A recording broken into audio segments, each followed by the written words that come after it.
नेपालदेखि China फर्केबाट चाहिँ म एकदमै बिजी भएको छु है। त्यही माथि सासु आमा पनि हस्पिटलाइज भएर बसिसकेको छ। अनि दिनभरि नानी हेर्नुपर्छ, आफूसँग टाइमै हुँदैन। अनि टिकटक हेऱ्यो, कस्तो कस्तो न्युज देखेँ के 3 वर्षको बच्चालाई यसरी रेप गरेर मार्यो, त्यही माथि चुरुटले पोल्यो, कस्तो के भनेर न्युज हाल्यो कि। अनि त्यो सबै हेरेँ। अनि अहिले त्यसकै लागि, जस्टिसको लागि सबैजनाले आवाज उठाइराखिसकेको रहेछ के।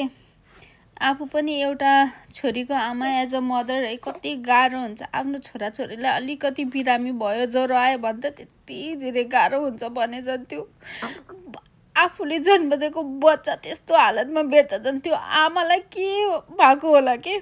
हामीले कल्पना पनि गर्न सकिँदैन उहाँको पीडा। हामी हेर्ने मान्छेलाई त यति धेरै गाह्रो भएको छ, झन् त्यो भोग्ने मान्छेलाई झन् कतिसम्म गाह्रो भएको होला के। त्यो पापी नर पिचास, त्यो दानव, मानव रूपी दानव, त्यसलाई चाहिँ त्यसै छोड्नै हुँदैन। हामी विदेशमा बस्ने दिदीबहिनीहरूले सोसल मिडियाको थ्रुबाट भए पनि आवाज उठाउनै पर्छ। नेपालमा बस्ने दिदीबहिनीहरू सबैजना चाहिँ गएर माइती मण्डलामा गएर आवाज उठाउनै पर्छ। त्यसलाई त्यतिकै छोड्नु हुँदैन, फाँसी हुनै पर्छ।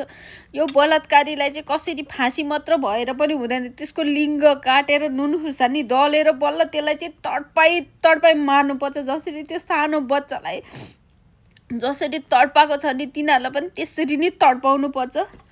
यो हत्याराहरूलाई त्यत्तिकै छोड्नु हुँदैन। हाम्रो नेपालको कानुन चाहिँ बदल्नै पर्छ। म चाहिँ बालेन सरकारलाई यही निवेदन गर्छु कि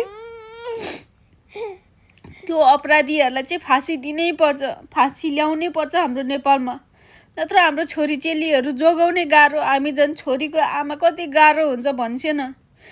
यो जातलाई त बच्चा पनि नभन्ने, वृद्ध पनि नभन्ने, छोरी मान्छे भयो हुने। हामी अब कसरी सुरक्षित महसुस गर्ने, कसैको पनि विश्वासै छैन। त्यही भएर हाम्रो नेपालको कानुन चाहिँ बदल्नै पर्छ। फाँसीको सजाय चाहिँ लिएर आउनै पर्छ, नल्याइ हुँदैन।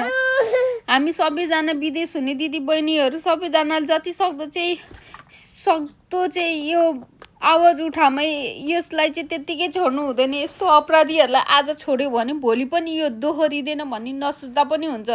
फेरि पनि दोहोरिन्छ, फेरि पनि अर्को गरिमा आउँछ। त्यही भएर यो बारेमा चाहिँ आवाज उठाउनै पर्छ।